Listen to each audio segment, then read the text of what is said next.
हम देखेंगे ऋण पत्र पर ब्याज। ऋण पत्र पर ब्याज की गणना ऋण पत्र की अंकित मूल्य पर की जाती है। ऋण पत्रों के निर्गमन की शर्तों के अनुसार तिमाही, 6 माही, वार्षिक अवधि में देय हो सकती है। यदि कंपनी को हानि हो रही हो तो भी ब्याज की राशि का भुगतान करना अनिवार्य है। वस्तुतः यह ब्याज लाभ पर एक प्रभार होता है, ना कि लाभ का नियोजन। ब्याज का भुगतान करते समय कर के स्रोत पर कटौती करना अनिवार्य है। इसके अंतर्गत ध्यान देने योग्य बातें हैं। ऋण पत्रों पर ब्याज कंपनी के लाभों का एक प्रभार है। ब्याज का भुगतान लाभ में होगा, लाभ होने पर, हानि होने पर, दोनों की दशाओं में अनिवार्य है। ब्याज की गणना ऋण पत्र के अंकित मूल्य पर की जाएगी। ऋण पत्रों पर ब्याज खाते का अवशेष लेखांकन वर्ष के अंत में लाभ हानि खाते के विवरण में हस्तांतरित किया जाएगा। ब्याज का भुगतान अदत्त रहने की दशा में ब्याज को अदत्त ब्याज कहा जाएगा। अदत्त ब्याज की राशि चिट्ठे के चालू दायित्व शीर्षक के अंतर्गत चालू अन्य चालू दायित्व उपशीर्षक में लिखी जाएगी। अब हम देखते हैं इसके अंतर्गत एग्जाम्पल नंबर 24। भाग्यश्री लिमिटेड ने 100 रुपये वाले 2012% ऋण पत्र पूर्ण दत्त 1 अप्रैल 2014 को निर्गमित किए। सारी राशि एक बार प्राप्त हो गई। निर्गमन की शर्त के अधीन ऋण पत्रों पर देय ब्याज का भुगतान अर्धवार्षिक आधार पर 30 सितंबर तथा 31 मार्च को किया जाता है। स्रोत पर कटौती 10% की जाएगी। 31 मार्च 2015 को समाप्त होने वाले वर्ष के लिए ब्याज के जनरल के लेखे कीजिए। वर्ष के ब्याज को लाभ हानि खाते में विवरण में दर्शाइए। तो इसके अंतर्गत ये भाग्यश्री लिमिटेड का जनरल प्रविष्टि है। देखते हैं हम लोग 30 सितंबर 2014 की एंट्री क्या होगी। ऋण पत्र ब्याज खाता विकलन ऋण पत्र धारियों से और TDS यानी कि स्रोत पर कटौती से कितना, यहाँ पर क्या बोल रहा है, 100 रुपये वाले 2000 ऋण पत्र हैं। ठीक है, 100 रुपये वाले 2000 ऋण पत्र हैं तो कितने होंगे, यहाँ आएगा 12,000 रुपये विकलन में। फिर इस पर बोल रहा है स्रोत पर कटौती कितनी है, 10%, यानी कि 12,000 का 10% हमारा आ जाएगा 1200 रुपये। शेष हमारा आ जाएगा ऋण पत्रधारियों से 10,800। फिर इधर आएगा ऋण पत्रधारी खाता विकलन स्रोत पर कटौती विकलन बैंक से 10,800, 1200 और 12,000 रुपये। फिर आएगा 31 मार्च, मतलब 2 भाग में यहाँ पे बोला ना, 2 भागों में अर्धवार्षिक आधार पर इनका भुगतान होगा। ब्याज का भुगतान तो 30 सितंबर का हुआ, अब 31 मार्च का। ऋण पत्र ब्याज खाता विकलन ऋण पत्रधारियों से TDS यानी कि स्रोत पर कटौती से 12,000 रुपये, 10,800 ऋण पत्रधारी से 12,000 का 10% कटौती यानी कि 1200 रुपये। फिर है ऋण पत्रधारी खाता विकलन स्रोत पर कटौती विकलन बैंक से 10,800, 1200 और 12,000 रुपये। टोटल प्रॉफिट एंड लॉस को कितना जाएगा, profit and loss account debit यानी कि विकलन ऋण पत्र ब्याज खाते से 24,000 रुपये। 12,000 रुपये इसका ब्याज, 12,000 रुपये इसका, इन दोनों को हम लोग जब प्लस करेंगे आएगा हमारा 24,000 रुपये। फिर इसके बाद हम लोग देखते हैं एग्जाम्पल नंबर 26। केवल चिट्ठे में प्रदर्शित करना और जर्नल प्रविष्टि नहीं करना। इसके अंतर्गत मेतवाड़ लिमिटेड ने बैंक ऑफ इंडिया से 8 लाख रुपए का ऋण लिया। सहायक प्रतिभूति स्वरूप 10,000 रुपये 12% ऋण पत्र 100 रुपये प्रति ऋण पत्र से निर्गमित किए। कंपनी के चिट्ठे में दर्शाए कि यह एक दीर्घकालीन ऋण हो या अल्पकालीन ऋण हो। जब ये दीर्घकालीन ऋण हो इसके अंतर्गत क्या होगा, देखिए यहाँ पर देखिए नोट्स में लॉन्ग टर्म बोरोइंग यानी कि दीर्घकालीन उधार, इसके अंतर्गत आ जाएगा हमको कितने ऋण पत्र है, 10,000 रुपये वाले 100 रुपये प्रति, इसका आ जाएगा 8 लाख रुपये होगा ये। तो ये हमारे long term equity and liability यानी कि समता एवं दायित्व से नॉन करंट लायबिलिटी यानी कि गैर चालू दायित्व से दीर्घकालीन उधार आ जाएगा हमारा 8 लाख रुपए। यही अगर ये शॉर्ट टर्म हो तो इसमें भी सेम होगा, इक्विटी एंड शेयर में इधर आ जाएगा 8 लाख रुपए। फिर है लेखा पुस्तकों में लिखना जब प्रविष्टि की जाए, तो इसमें आएगा जब ऋण लिया जाता है तो ऋण पत्र संदेह खाता विकलन 12% ऋण पत्र खाते से। फिर है ऋण चुका दिया जाता है तो 12% ऋण पत्र खाता विकलन ऋण पत्र संदेह खाते से ये एंट्री होगी। इसके आगे हम देखेंगे एग्जाम्पल नंबर 27। श्रीकांत लिमिटेड ने 100 रुपये वाले 3,010% ऋण पत्र समूल्य पर निर्गमित किए। 10% 1,50,000 के इन ऋण पत्रों की सहायक प्रतिभूति पर कंपनी को बैंक से 1 लाख रुपए का ऋण लिया। इन ऋण पत्रों को कंपनी के चिट्ठे में किस प्रकार दर्शाया जाएगा जबकि कंपनी की सहायक प्रतिभूतियां स्वरूप इन ऋण पत्रों का निर्गमन जनरल प्रविष्टि की हो। तो इसके अंतर्गत कितना दिया हुआ है, 3000 ऋण पत्र 100 रुपये वाले प्रति हैं, यानी कि 3 लाख ऋण पत्र हैं। ठीक है, फिर इसमें लॉन्ग टर्म के कितने आएंगे, इसमें बोल रहा है 1 लाख रुपए का इन्होंने लोन लिया है, तो इधर आएगा दीर्घकालीन लोन, यानी कि ऋण बैंक से 1 लाख रुपए के आएंगे। फिर इसमें दिया हुआ है 1500 ऋण पत्र हैं, 10% प्रति है। ठीक है, तो 1,50,000 ऋण पत्र सहायक प्रतिभूति है। ठीक है, फिर इसके अंतर्गत माइनस इसमें कर देंगे, यही 1,50,000 में ऋण पत्र सस्पेंस यानी कि संदेह खाते को 1,50,000 रुपये, ये दोनों माइनस करके यहाँ जाएगा नील। फिर यहाँ 3 लाख और इसको प्लस करेंगे हमारा 1 लाख, यहाँ जाएगा हमारा 4 लाख रुपये। 4 लाख रुपये किसमें, समता एवं दायित्व से गैर चालू दायित्व, और यहाँ पे आएगी दीर्घकालीन उधार से। ठीक है, इसी तरह एग्जाम्पल नंबर 28 भी आप लोगों का बनेगा। क्या है, पांड्या लिमिटेड ने इलाहाबाद बैंक से 4 लाख रुपए का ऋण लिया। सहायक प्रतिभूति स्वरूप कंपनी ने 100 रुपये वाले 5,000 12% ऋण पत्र निर्गमित किए। कंपनी इस ऋण को चुकाने की स्थिति में नहीं थी, जिस पर 31 मार्च 2018 को 1 लाख रुपए का ब्याज अदत्त था। 31 मार्च 2018 को इलाहाबाद बैंक ने प्रतिभूति स्वरूप जारी ऋण पत्र के रूप में निहित अधिकार का प्रयोग किया। इसके अंतर्गत जनरल प्रविष्टि कीजिए। 12% ऋण पत्र खाता विकलन 12% ऋण पत्र संदेह खाते से 5 लाख रुपए का है। 5,000 ऋण पत्र 100 रुपये प्रति 5 लाख रुपए का है। फिर लोन ऋण खाता विकलन अदत्त ब्याज खाते से ऋण पत्र खाते से 4 लाख रुपए का हमारा ऋण था। 1 लाख रुपए हमारा अदत्त खाते को आएगा, क्योंकि उसमें अदत्त ब्याज का था, उसने नहीं चुकाया। शेष हमारा कितना है, 5 लाख रुपए। अब इसके आगे हम बढ़ेंगे, ऋण पत्रों का शोधन। ये आप लोगों का मोस्ट IMP क्वेश्चन है, इसी से ही आपको एग्जाम में क्वेश्चन पूछा जाएगा, तो इसे आप अच्छे से प्रिपेयर करेंगे। ऋण पत्रों के शोधन का अर्थ, जब कंपनी अपने द्वारा निर्गमित ऋण पत्रों की राशि ऋण पत्रधारियों को लौटा देती है तो इसे ऋण पत्र का शोधन कहते हैं। ऋण पत्र वस्तुतः कंपनी के दायित्व होते हैं, क्योंकि ऋण पत्र की अंकित राशि ऋण पत्रधारियों के कंपनी उधार लेती है। इस दायित्व का भुगतान करना ही ऋण पत्रों का शोधन करना है। ऋण पत्र का शोधन करते समय कंपनी को यह निर्णय करना होता है कि ऐसे शोधन कितने अवधि में किया जाएगा, शोधन की राशि क्या होगी और इसकी व्यवस्था कैसे होगी। फिर इसके आगे ऋण पत्रों के शोधन के लिए आवश्यक कोष के स्रोत क्या क्या है, अंश तथा नए ऋण पत्रों के निर्गमन से प्राप्त राशि, संचित लाभ की राशि, आदि के निधि से, परिसंपत्तियों की बिक्री से। फिर है ऋण पत्र शोधन की विधियाँ।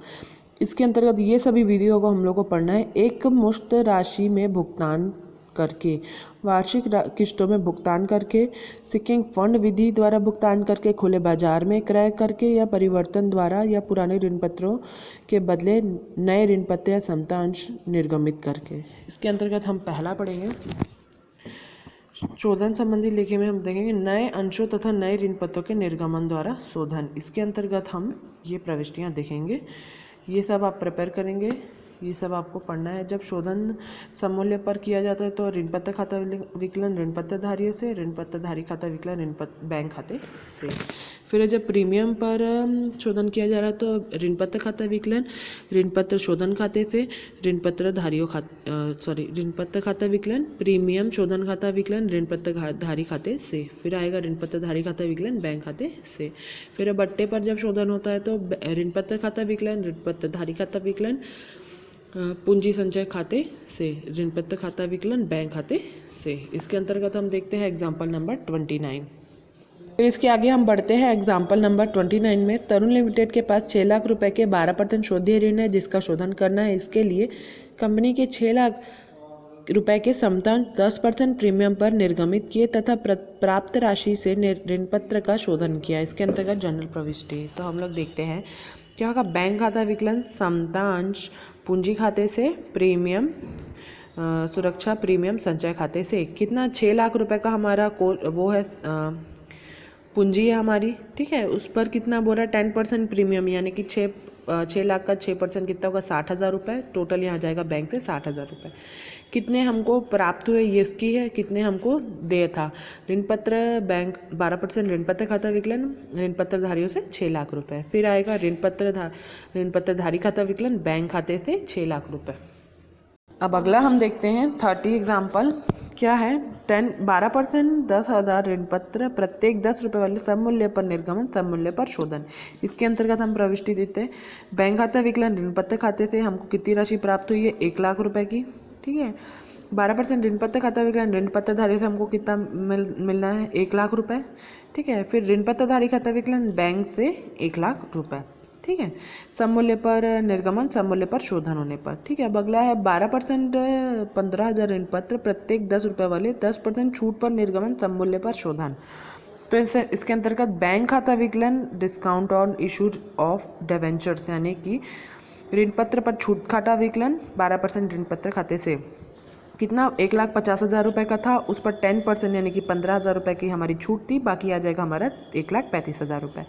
फिर आएगा 12% ऋण पत्र खाता विकलन ऋण पत्रधारियों से 1,50,000 रुपये। ऋण पत्रधारी खाता विकलन बैंक से 1,50,000 रुपये। अब अगला है 10% 2,000 ऋण पत्र 100 रुपये वाले 10% प्रीमियम पर निर्गमन सममूल्य पर शोधन। तो इसके अंतर्गत हमारी प्रविष्टि है कि बैंक खाता विकलन 10% ऋण पत्र से 10% सुरक्षा प्रीमियम संचय खाते से 2 लाख रुपए का हमारा टोटल था। इसमें 2,000 रुपये 100 रुपये प्रति यानी कि 2 लाख रुपए के थे हमारे। 10% इसका हमारा प्रीमियम है। 2 लाख का 10% हमारा निकलेगा 20,000 रुपये। तो यहाँ जाएगा 2,20,000 रुपये। कितने हमको राशि ड्यू थी ऋण पत्र खाता विकलन 10% ऋण पत्र खाता विकलन ऋण पत्र खाते से 2 लाख रुपये। ऋण पत्रधारी खाता विकलन ऋण बैंक खाते से 2 लाख रुपये। इसी तरह हम देखेंगे एग्जाम्पल नंबर 31। मनोज लिमिटेड के पास 5 लाख रुपए के 10% ऋण पत्र है जिनका शोधन देय हो चुका है। इसके लिए कंपनी ने 6 लाख रुपए के 12% ऋण पत्र प्रत्येक 100 रुपये का जिनका सममूल्य पर निर्गमन किए प्राप्त राशि पुराने ऋण पत्रों का शोधन कर दिया। कंपनी के अंतर्गत इसके लेखे बैंक खाता विकलन ऋण पत्र खाते से 6 लाख रुपए के हैं हमारे। ठीक है, 10% ऋण पत्र खाता विकलन ऋण पत्रधारियों से हमको कितना यहाँ पर शोधनीय है, यहाँ पे 5 लाख रुपए। ठीक है, 5 लाख रुपए के 5 लाख ऋण पत्रधारी खाता विकलन बैंक खाते से 5 लाख रुपए। ठीक है, आगे हम देखेंगे सेकेंड हमारा पॉइंट क्या है, संचित लाभ में से ऋण पत्रों का शोधन। ऋण पत्रों के शोधन का उद्देश्य से प्रायः कंपनी अपने लाभ का एक भाग प्रतिवर्ष अलग रखकर संचित करती रहती है ताकि आवश्यकता पड़ने पर शोधन के लिए पर्याप्त धनराशि उपलब्ध हो जाए। इस संचित लाभ में से ऋण पत्रों के शोधन हेतु निर्धारित राशि ऋण पत्र शोधन कोष में हस्तांतरित कर दी जाती है तथा ऋण पत्रधारियों को नकद भुगतान किया जाता है। इसके अंतर्गत हम देख रहे हैं जनरल प्रविष्टि। पहला हमारा क्या होगा, प्रॉफिट एंड लॉस लाभ हानि खाता विकलन ऋण पत्र शोधन संचय खाते से। फिर ऋण पत्र खाता विकलन ऋण पत्रधारियों से, ऋण पत्रधारी खाता विकलन बैंक खाते से।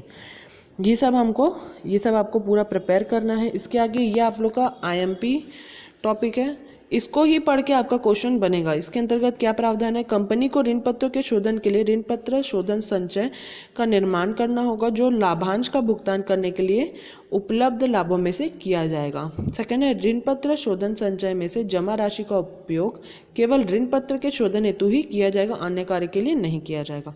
कंपनी ऋण पत्रों के शोधन के प्रारंभ होने से पूर्व ऋण पत्रों द्वारा जुटाई गई राशि कि कम से कम 25% के बराबर ऋण पत्र शोधन संचय का निर्माण करेगी। फिर ऋण पत्र शोधन का संचय का निर्माण जिन कंपनियों के लिए आवश्यक है, ऐसे प्रत्येक कंपनी प्रति वर्ष 30 अप्रैल या इससे पूर्व एक राशि निम्नांकित में से किसी एक या अधिक प्रकार के विनियोजित जमा करेगी। ठीक है, इसके अंतर्गत हम देखेंगे आप लोग का IMP है सेबी, इसकी तैयारी आप करेंगे। आइए हम देखते हैं एग्जाम्पल नंबर 33। अनुराधा लिमिटेड के पास 100 रुपये वाले 8,000 10% ऋण पत्र थे जिनका शोधन 31 मार्च 2015 को होना है। इस तिथि को कंपनी के ऋण पत्र शोधन कोष में 1 लाख रुपए जमा है। यह मानते हो कि कोई ब्याज नहीं है। शोधन संबंधी जर्नल प्रविष्टि कीजिए। इसके अंतर्गत हम पहला देखेंगे हमारा जनरल प्रविष्टि क्या होगी। 31 मार्च 2015 के लिए प्रॉफिट एंड लॉस लाभानी खाता विकलन ऋण पत्र शोधन संचय खाते से 1,00,000 रुपये, 1,00,000 रुपये का शोधन कोष में है। फिर आएगा यहाँ पर ऋण पत्र शोधन विनियोग खाता विकलन बैंक खाते से 1,20,000 रुपये। इसमें से 8,00,000 रुपये का जब हम लोग 15% निकालेंगे, ठीक है, 15% हमको इसमें निकालना है। पीछे आपका दिया हुआ है यहाँ पर, इस पर निकलेगा 15% 1,20,000 रुपये। फिर आएगा 31 मार्च के लिए बैंक खाता विकलन इन्वेस्टमेंट अकाउंट से 1,20,000 रुपये। ऋण पत्र 10% ऋण पत्र खाता विकलन ऋण पत्रधारी से कितना 8,00,000 रुपये। फिर हमको कितनी राशि पेमेंट हुई है ऋण पत्र खाता विकलन बैंक खाते से 8,00,000 रुपये। फिर आएगा ऋण पत्र शोधन संचय खाता विकलन सामान्य संचय से 2,00,000 रुपये हमको इसकी प्रविष्टि होगी। फिर ऐसे ही बनेगा आपका एग्जाम्पल नंबर 34। देखते हैं एग्जाम्पल नंबर 35। 1 अप्रैल 2015 को भूपति लिमिटेड ने 100 रुपये वाले 5,012% ऋण पर सममूल्य पर निर्गमित किए जो 1 जुलाई 2016 को शोधनीय है। कंपनी को 6,000 ऋण पत्रों के लिए आवेदन प्राप्त हुए। सभी आवेदकों को अनुपातिक आधार पर आवंटन कर दिया गया। देय तिथि को ऋण पत्रों का शोधन कर दिया गया। शोधन के पूर्व कितनी राशि के ऋण पत्र का शोधन सृजन किया जाएगा, इसकी प्रविष्टि देखनी है। बैंक खाता विकलन ऋण पत्रधारी आवेदन खाते से कितने गए 6,00,000 ऋण पत्रों के आवेदन हमें प्राप्त हुए 6,00,000 रुपये। फिर है ऋण पत्र 12% ऋण पत्र आवेदन खाता विकलन ऋण पत्रधारी से बैंक से 6,00,000 रुपये के हैं, ठीक है। हमको यहाँ पे कितने सममूल्य पर मिल रहा है 5,00,000 रुपये, बैंक से हमारा जाएगा 1,00,000 रुपये। फिर आएगा 12% ऋण पत्र खाता विकलन बैंक खाते से हमको कितना मिल रहा है 5,00,000 रुपये।